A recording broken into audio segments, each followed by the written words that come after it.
Paz do Senhor, meus irmãos. Boa noite a todos os irmãos, aos amigos também que têm nos acompanhado nas nossas redes sociais, nas lives, nos cultos online que nós temos feito durante esse período de confinamento que nós temos tido. Hoje nós vamos dar continuidade ao estudo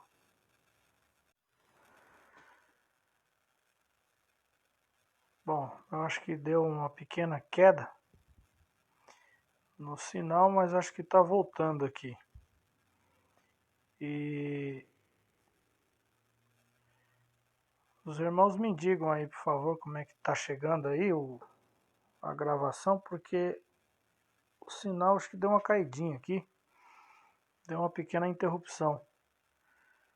Aí os irmãos me dão um alô para ver como é que está chegando, se o som, se a transmissão também está ok, tá certo?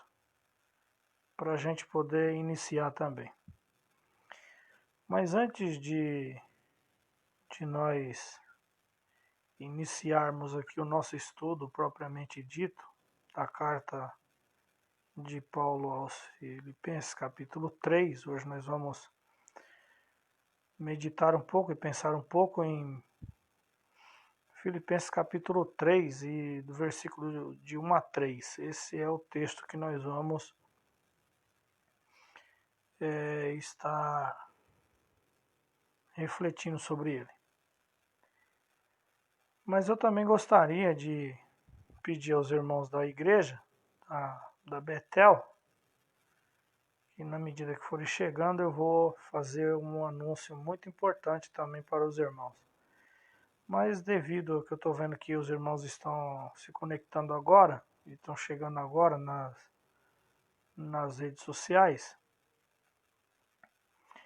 eu vou lembrar os irmãos já de que amanhã, amanhã sábado, dia 9, será o nosso culto de ceia.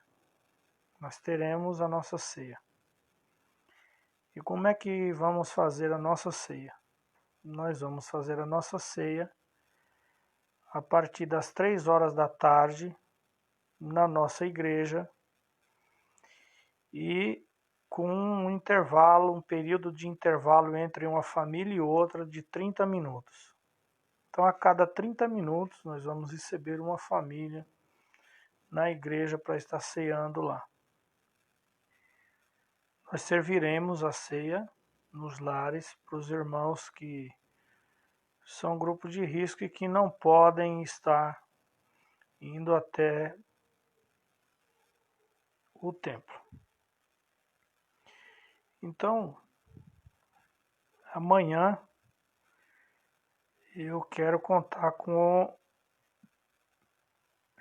a presença dos irmãos para a gente cear, para a gente se ver também, né?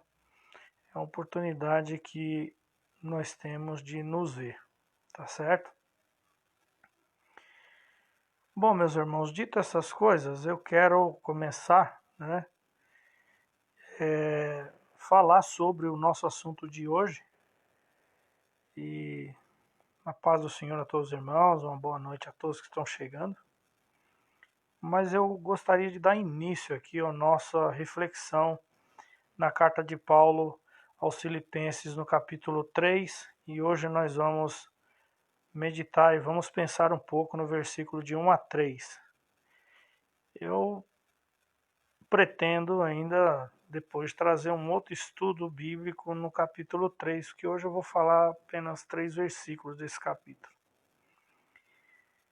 E relembrar o que nós vimos até aqui, porque nós já passamos pelo capítulo 1,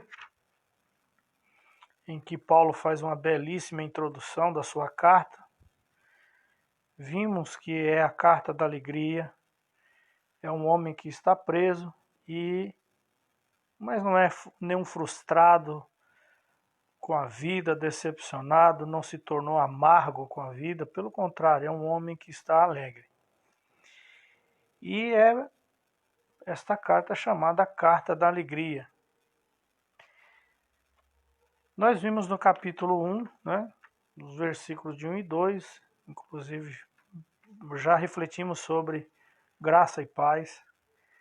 E nós também passamos pelo capítulo 2 a semana passada, por um belíssimo estudo bíblico que o pastor Jefferson trouxe aqui. É um capítulo que fala sobre o exemplo maior de vida cristã, que é o exemplo de Cristo, o exemplo de humildade que Cristo nos oferece. Ele é o verdadeiro exemplo, né?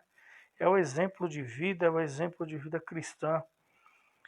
E nós aprendemos muito a semana passada com o estudo que foi dado, porque Paulo, no capítulo 2, né, em que ele fala da humildade, ele apresenta um contraste entre a forma de Deus e a forma do servo, características distintas de Jesus, e as enormes diferenças que existem entre essas duas condições.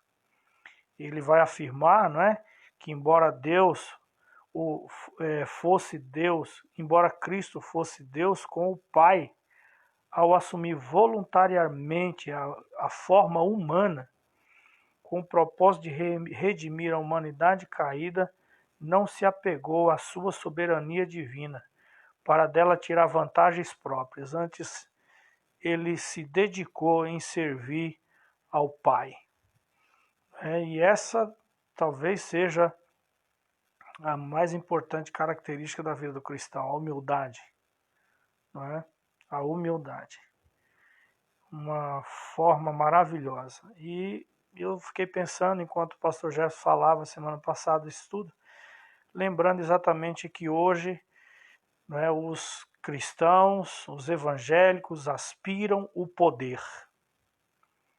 Falar de humildade para um cristão hoje, para um evangélico ocidental brasileiro, tupiniquim, é praticamente impossível, porque as pessoas querem poder. Então, falar de um Deus que se esvaziou da sua soberania divina, se tornou humano como nós, ou seja, na fraqueza, é uma coisa muito difícil para muita gente hoje admitir. De que, para que poder? Acho que o maior poder que nós podemos ter é o poder da humildade, né? E é isso que semana passada foi abordado aqui pelo pastor Jefferson. Mas hoje eu gostaria de falar sobre o capítulo 3, e eu quero convidar você, meu irmão, meu amigo que está aí nos acompanhando, que tem uma Bíblia perto de você para você me acompanhar na leitura do capítulo 3, os versículos de 1 a 3, que eu vou ler para a gente poder meditar nele um pouco. E Paulo vai dizer exatamente assim: finalmente, meus irmãos, alegrem-se no Senhor. Escrever-lhes de novo as mesmas coisas não é cansativo para mim, é uma segurança para vocês. Cuidado com os cães.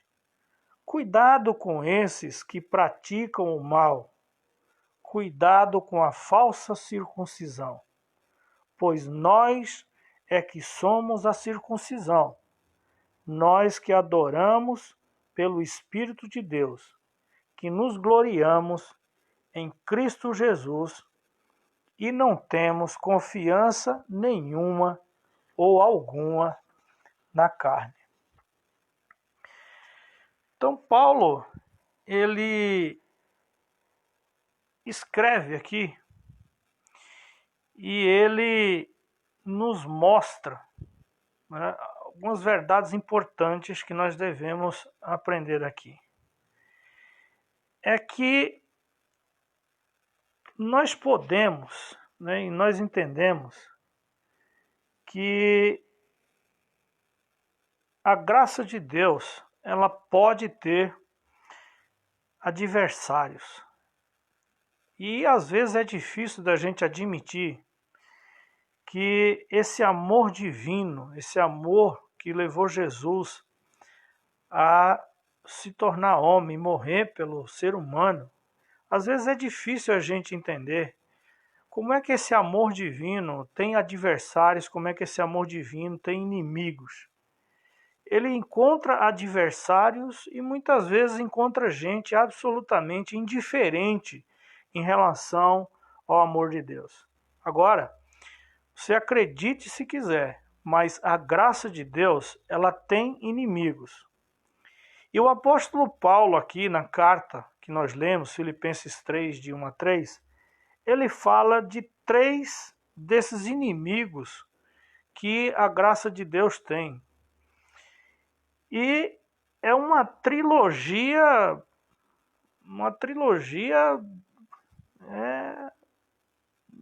da inimizade, né? Uma trilogia da inimizade, porque Paulo adverte aqui contra 3 inimigos, 3 tipos de inimigos da cruz de Cristo, que ele nomeia aqui claramente como os cães, os maus obreiros e os seguidores da falsa circuncisão. Esses inimigos, embora hoje eles tenham feito uma plástica, né, estão disfarçados, mas eles continuam ativos. Eles continuam, muitas vezes, construindo muros, rodeando as igrejas e até mesmo dentro das igrejas. Esses cães continuam aí, esses maus obreiros e esses seguidores da falsa circuncisão. Eles fizeram plástica, mas continuam. Né? Então, eles estão disfarçados, mas estão por aí. Estão em ação, afastando gente da graça e completamente afastados da graça de Deus. Agora, quem são esses cães que Paulo fala aqui, que nós devemos tomar muito cuidado com eles? É bom a gente lembrar, meus irmãos, que os cães, na época e lá no Oriente, os orientais, os cães não eram tratados como são tratados hoje, por exemplo. Tem muitos cães hoje que vivem muito melhor do que um ser humano. São tratados a pão de ló mesmo. Eles são tratados com todo luxo, com todo o conforto que você imaginar. Não é? É um comércio hoje que movimenta bilhões. Mas na época que foi escrito esse texto ainda, os cães eles não eram animais domesticados, eram semi-domesticados. E, aliás, era uma forma até desonrosa de se dirigir, porque era assim que os judeus se dirigiam, por exemplo, aos gentios. Os cães, por exemplo, nessa época em que esse texto foi escrito, esses cães, eles eram considerados como animais imundos. Então, Paulo, ele fala para a gente tomar cuidado com esses cães, porque no sentido espiritual, nós analisamos aqui que esses cães espirituais são aqueles que se autoproclamam guardiães da moral e da doutrina, mas, na verdade, sempre para os outros. Estão sempre de plantão para denunciar o erro alheio, mas dificilmente olham para os seus próprios erros. E, infelizmente, há muitos cristãos dentro de igrejas especialistas em latir para avisar que o seu irmão fraquejou, que o seu irmão errou. E Paulo fala que nós tenhamos cuidado, porque eles estão dentro da igreja achando que muitas vezes estão edificando a igreja, mas muitas vezes eles estão, na verdade, desmontando a igreja com o seu legalismo rancoroso.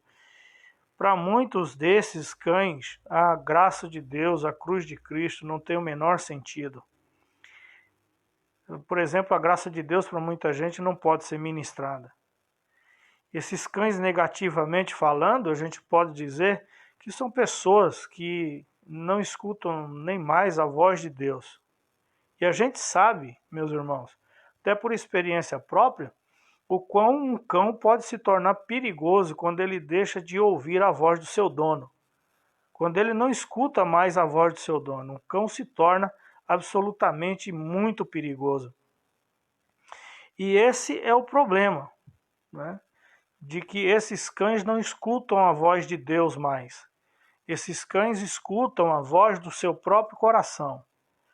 Então eles não escutam mais o evangelho da graça. A única coisa que eles agora escutam são esse evangelho mutilado.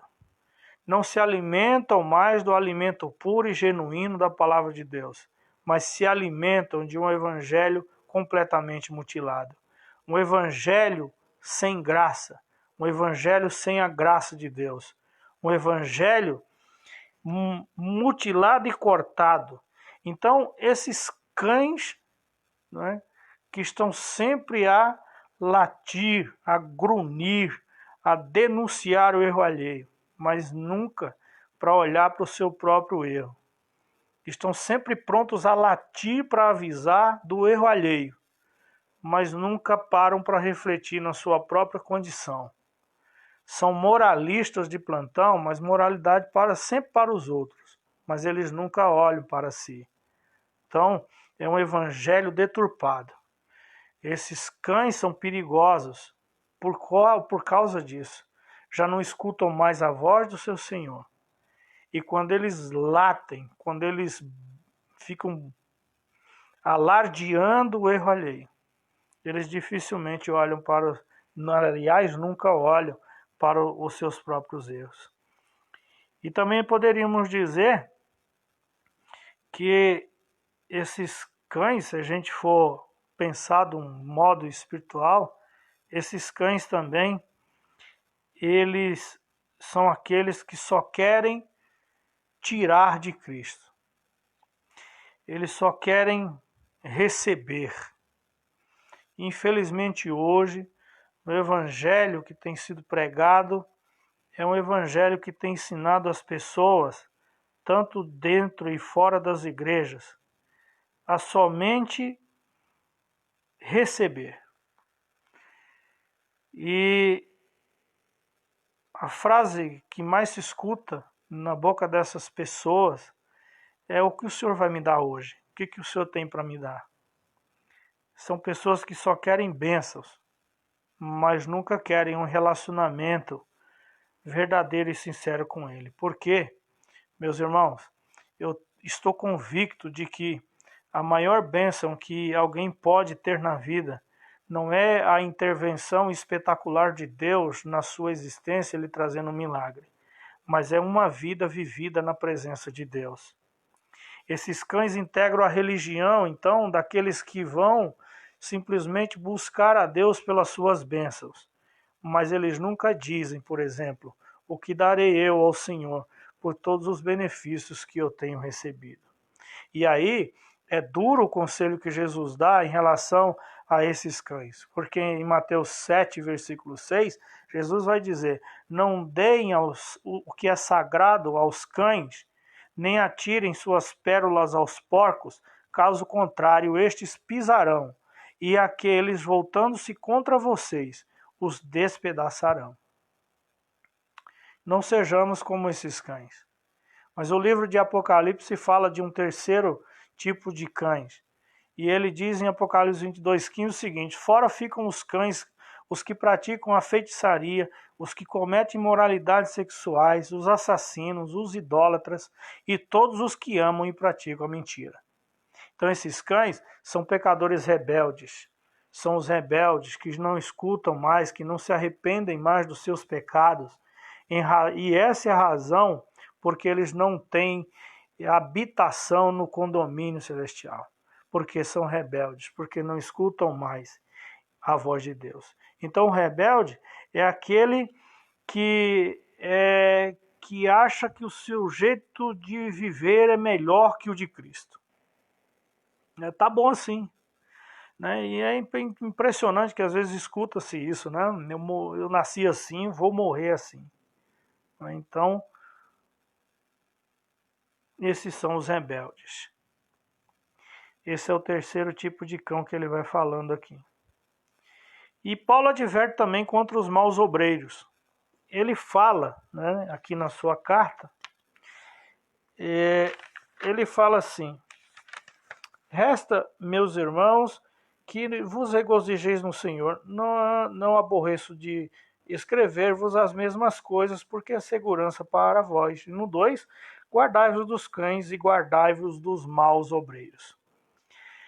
É sempre bom a gente lembrar que quando a gente aborda uma questão pelo lado negativo, como Paulo está fazendo aqui, que ele está falando dos maus obreiros, se a gente fizer exatamente o contrário, nós vamos fazer o que é correto. Então, ele fala para a gente se acautelar dos maus obreiros. Então, meus irmãos, a edificação do corpo de Cristo é tarefa de todo aquele que recebeu um dom de Deus e o exercita. Não há crente para a qual Deus não deu um dom, mas é verdade que há crentes que ainda não reservaram um tempo para Deus lhes mostrar que dom é esse que eles têm, que Deus lhes deu. Assim como há crentes também que enterraram seus dons e que atrofiaram de vez. Mas, sem sombra de dúvida, todos os membros do corpo de Cristo são obreiros de Cristo. Então, mas nós podemos também, segundo o que está aqui, escolher entre sermos bons obreiros ou maus obreiros. Essa é uma escolha. Então, quem são esses maus obreiros que Paulo está dizendo aqui? Podemos dizer que os maus obreiros são aqueles que, não importando a sua função, buscam seus próprios interesses, usando a sua fé ou a fé dos outros para benefício próprio. E como há maus obreiros? Não importa a função que exerça, mas se a pessoa está buscando os seus próprios interesses, usando a sua fé ou a fé dos outros para benefício próprio, esse é um mau obreiro. Os maus obreiros também são aqueles que fazem os outros tropeçarem. Então, meus irmãos, ao longo da minha vida cristã, eu tenho visto tanto dessas coisas que entristecem o coração de todos nós.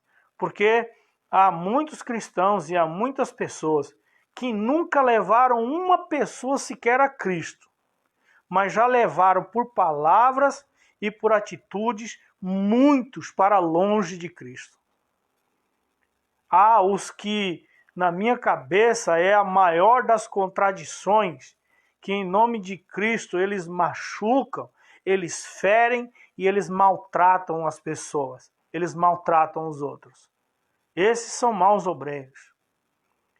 É inadmissível para mim que um cristão que teve um encontro com Cristo seja ruim de coração, seja maldoso, que gostem de machucar, de ferir, de maltratar as pessoas.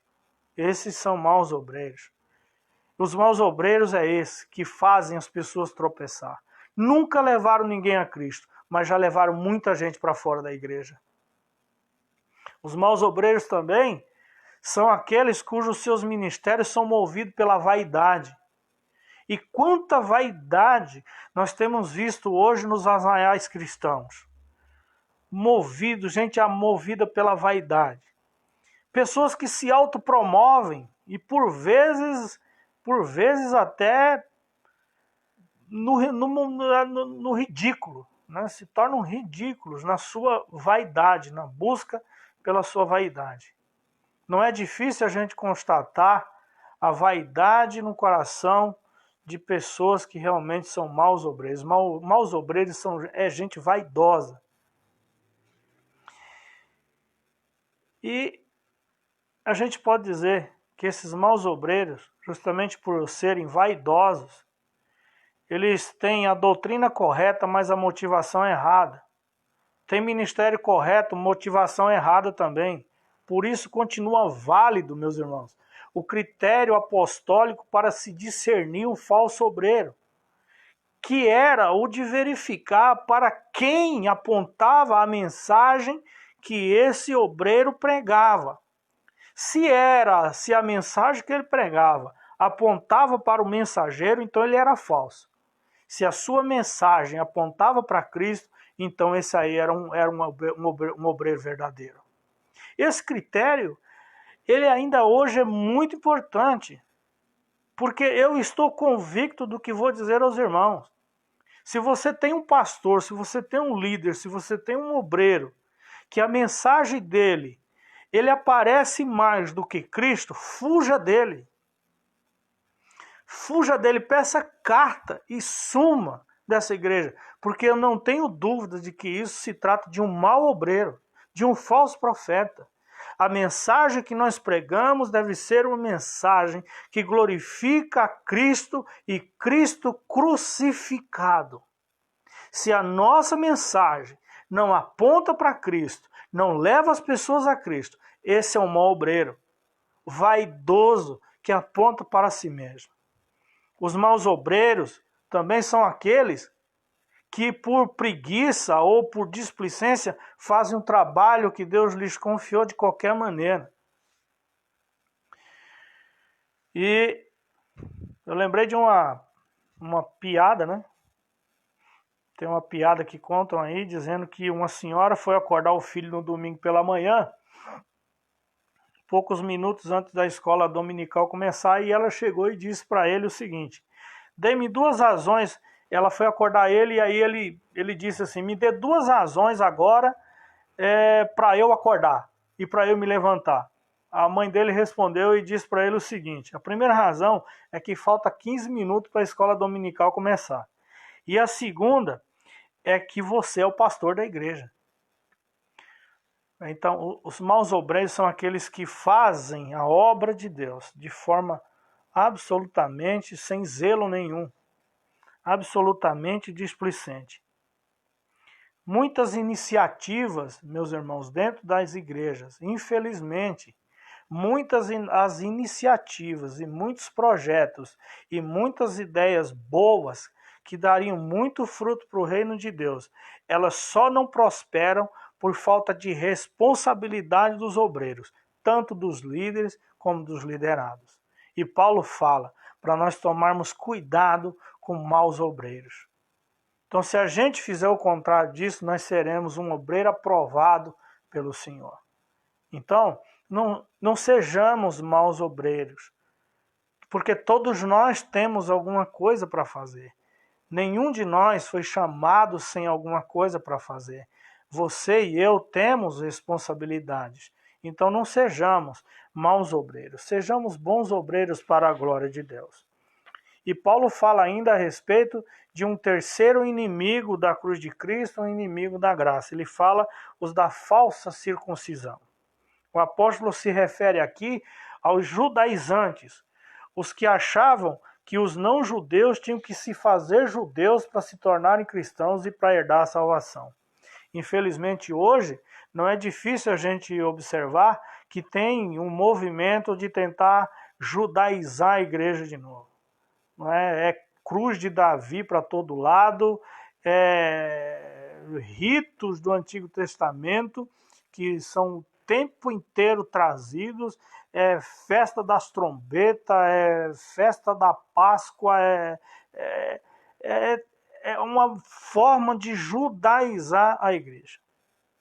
E o mais interessante é que quando começa esse processo de judaização da igreja, né, inevitavelmente, o movimento que vai judaizar a igreja é um movimento que se concentra na pessoa do seu líder. O seu líder se torna um sacerdote, que é por ele que Deus abençoa e é que por ele que Deus amaldiçoa.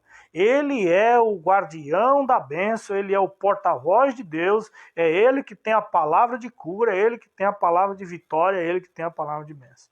Então, na maioria das vezes, esse movimento de judaização da igreja nos afasta da simplicidade de Cristo e coloca o foco na pessoa do líder. Né? E na nova aliança que nós estamos, nós somos um reino de sacerdotes.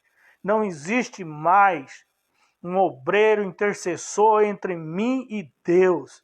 Eu posso chegar diante de Deus, face a face com Deus, em nome de Jesus, e serei ouvido e serei aceito. Eu não preciso mais de um intermediário entre mim e Deus. esses judaizantes, com as suas práticas, eles procuravam dizer que nós, para sermos salvos, nós, para sermos abençoados, precisamos nos circuncidar novamente. Precisamos fazer uma operação de fimose para poder nós chegarmos diante de Deus. E esse processo de judaização, nós temos que tomar muito cuidado com ele, porque ele continua em muitos arraiais, infelizmente. E Paulo fala para nós tomarmos muito cuidado com esse tipo de pessoa. Na sequência aqui, então, eu gostaria de mostrar para os irmãos, rapidamente, que Paulo vai mostrar como é que nós devemos viver. E como é que nós devemos viver? Primeiro, nós devemos viver para adorar a Deus em espírito. Os cães, na verdade, estão preocupados mais em proteger o seu sistema religioso e a sua doutrina. Mas o verdadeiro cristão está preocupado em adorar a Deus em espírito e em verdade, sabendo que o sentido da nossa religião é o culto que nós prestamos ao Senhor de nossa vida. Esse é o verdadeiro sentido da vida cristã. Quando o dia começa, eu preciso acordar nesse dia e preciso dizer ao Senhor, Senhor, que tudo que eu faça, que eu desejar e que eu fizer seja para adorar o Senhor e para dar glória ao Senhor. Que o Senhor seja glorificado na minha vida no dia de hoje. Eu me lembro, e nunca mais saiu da minha mente, um dia em que uma irmã chegou para mim e disse assim, meu irmão, o dia que o senhor for trabalhar, sempre que o senhor entrar dentro da empresa, o senhor diga assim, Senhor, me cobre com o teu sangue. Isso me ajuda até hoje, porque quando eu chego dentro da empresa, o Senhor me cobre com o teu sangue. E ali eu faço exatamente isso, Senhor. Que meu dia hoje seja um dia consagrado ao Senhor. Que a minha vida seja um templo de adoração. E quando a gente chega em casa, a gente pensar exatamente o seguinte, Senhor, a minha vida hoje foi um altar ao teu nome. A minha vida hoje foi um lugar de adoração, em que o Senhor foi adorado, em que as pessoas puderam ver Cristo se formando cada vez mais em mim. Quando o culto começa, a gente precisa desejar ardentemente, Senhor, eu quero te adorar em espírito e em verdade. Então, que o teu espírito domine a minha mente, domine o meu corpo. E quando esse culto terminar, nós precisamos dizer, Senhor, o que eu ouvi, o que eu falei, o que cantei, o que eu fiz, foi tudo para ti, foi tudo oferecido no altar para o Senhor. A religião, meus irmãos, verdadeira só tem um sentido e uma direção, que é apontar para Deus e nos levar mais próximo de Deus. Quando ela perde esse objetivo, perdeu completamente o sentido. Segundo, devemos nos gloriar em Cristo. Sempre nos gloriar no Senhor. Os maus obreiros estão no caminho do erro porque eles visam seus próprios benefícios. Eles gostam de vencer para dizer o quão são abençoados por Deus. A vaidade, na verdade, move esses maus obreiros. Até fazem grandes obras, mas as suas motivações são motivações completamente erradas, que tiram completamente o valor das obras que fazem. Os maus obreiros, eles podem até ser vencedores, mas os seus triunfos são vazios, porque buscados segundo os métodos da impiedade. Os bons obreiros não adoram visando o autoelogio ou o aplauso de quem quer que seja, porque o seu culto é um culto prestado para Deus assistir, não é um culto prestado para as pessoas assistirem. O que nós estamos fazendo aqui é um culto prestado para Deus. Estamos cultuando a Deus. Não estamos fazendo um culto em que nós estamos pregando o que as pessoas querem ouvir, ou então fazendo alguma coisa, alguma encenação, mostrando máscaras que nós, na verdade, não somos. Os bons obreiros, eles vivem para a glória de Jesus. Então nós devemos nos gloriar em Deus, Os bons obreiros não visam autoelogio e não visam aplausos do mundo ou de quem quer que seja. Eles visam sempre a glória de Deus. Me lembro sempre de um hino antigo que dizia que se aplausos eu receber, no Calvário eu irei me gloriar. Se você hoje recebe algum aplauso, algum elogio, isso é por conta da graça de Deus em Cristo que foi derramado na sua vida, porque isso não vem de vós, é dom de Deus, não vem das obras para que ninguém se glorie. Nós devemos nos gloriar em Jesus, nunca em nós mesmos. Em terceiro, nós devemos confiar na cruz de Cristo e não na nossa carne. Então, meus irmãos, aprendamos de uma vez por todas que quando nós nos sentimos fortes, é que estamos fracos, à beira do desânimo. Quando nos achamos bons, aí é que nós estamos prontos a pecar com a maior sofisticação ainda. Quando nos firmamos na carne, os nossos pés inevitavelmente vão se resvalar para o buraco. Por que então nós somos tão orgulhosos assim? Por que nós somos tão orgulhosos assim? Porque muitas vezes nós somos tão cheios de nós mesmos, tão preconceituosos, tão capazes de separar as pessoas como se o julgamento fosse nosso e não de Deus. Paulo vai dizer que se nós somos alguma coisa, ou seja, se nós somos salvos, não há merecimento nenhum em nós. Foi a graça de Jesus que veio até nós.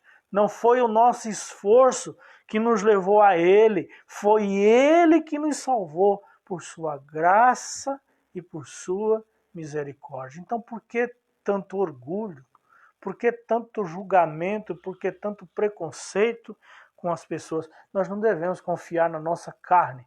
E Paulo vai dizer exatamente isso aqui. Se ele quisesse se gloriar na carne, ele teria.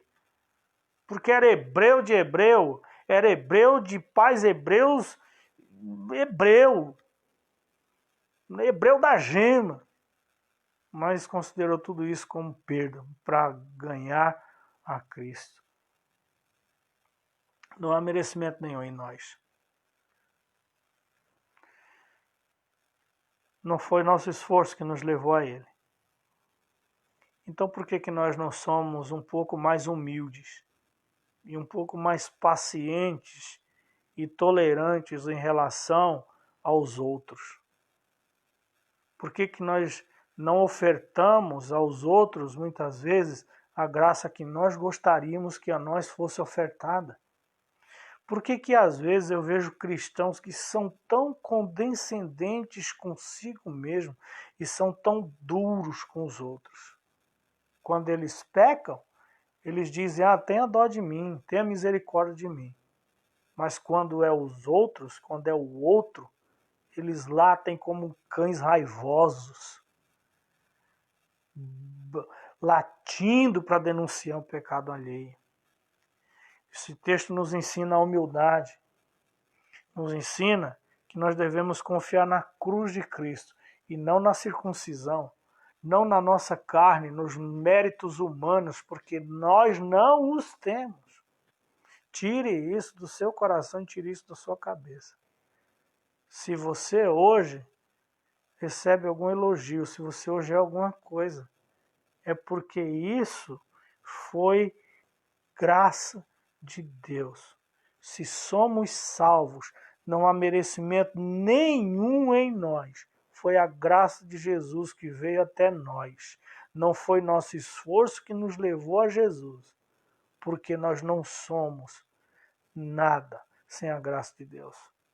Então sejamos mais humildes e tomemos cuidado, como diz Paulo por 3 vezes, acautelai-vos, tenham cuidado, tenham cuidado. E como ele mesmo inicia dizendo, Para mim não é nada cansativo dizer as mesmas coisas, porque para vós isso é segurança, ou seja, o que eu estou falando é para o bem de vocês, porque eu amo vocês, porque eu quero o bem de vocês. É isso que Paulo está dizendo. Então tome cuidado com os cães, tome cuidado com os maus obreiros, tome cuidado com a falsa circuncisão, com o processo de judaização da igreja. Tome cuidado com essas coisas e glorifique a Deus na sua vida. Porque, meus irmãos, nós somos todos obreiros do Senhor. E nós devemos tomar muito cuidado para não fazermos as mesmas coisas que nós condenamos nos outros. É aqui que nós temos que tomar muito cuidado.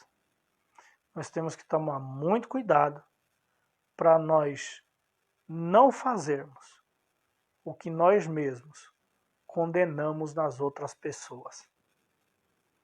A verdadeira circuncisão é uma circuncisão espiritual, não carnal. Sendo assim, eu quero convidar os irmãos novamente para a gente ir estudando a carta de Paulo, refletindo sobre ela e deixando que o Espírito Santo possa usar a vida de cada um dos irmãos que tem feito um belíssimo trabalho na Igreja Betel. Os estudos bíblicos, as mensagens que nós temos ouvido, os irmãos pregando e temos assistido e temos glorificado a Deus aqui. Louvado seja Deus, porque a gente pode dar um testemunho, não é uma rasgação de seda, não. É sincero o que vou dizer. Nós, graças a Deus, temos bons obreiros na Igreja Betel. E glorificamos a Deus por eles e que a palavra serve mais como uma vacina. Não é? Se você é um bom obreiro, continue sendo. Não caia no erro de ser um mau obreiro. Bom, voltou? Tá difícil o sinal hoje do Facebook. Mas graças a Deus nós chegamos ao fim aqui, né? Também. Então resta a gente se despedir orando a Deus pela sua vida e rogando a Deus que abençoe você. Tá certo? Senhor nosso Deus, nosso Pai, que o Senhor abençoe a vida do teu povo, a vida da tua igreja, a vida dos amigos que estão nos acompanhando nos estudos que nós estamos fazendo. Senhor, que o teu nome seja glorificado. Abençoe teus filhos, lhes dê uma noite tranquila de sono, de repouso, e que o Senhor seja glorificado na vida dos teus. Senhor nosso Deus, abençoe a todos em nome de Jesus. Meus irmãos, que o amor de Deus, a graça de Jesus Cristo, a comunhão e as consolações do Espírito Santo seja com a sua igreja, com ela permaneça agora e para todo sempre. Que Deus te abençoe, você, a sua casa, que a mão de Deus esteja sobre a sua vida. Um beijo no coração, fiquem todos com Deus e até amanhã, se Jesus não voltar. A gente vai se ver lá, tá bom? Beijo no coração, fiquem todos com Deus, meus irmãos. Muito obrigado pela atenção.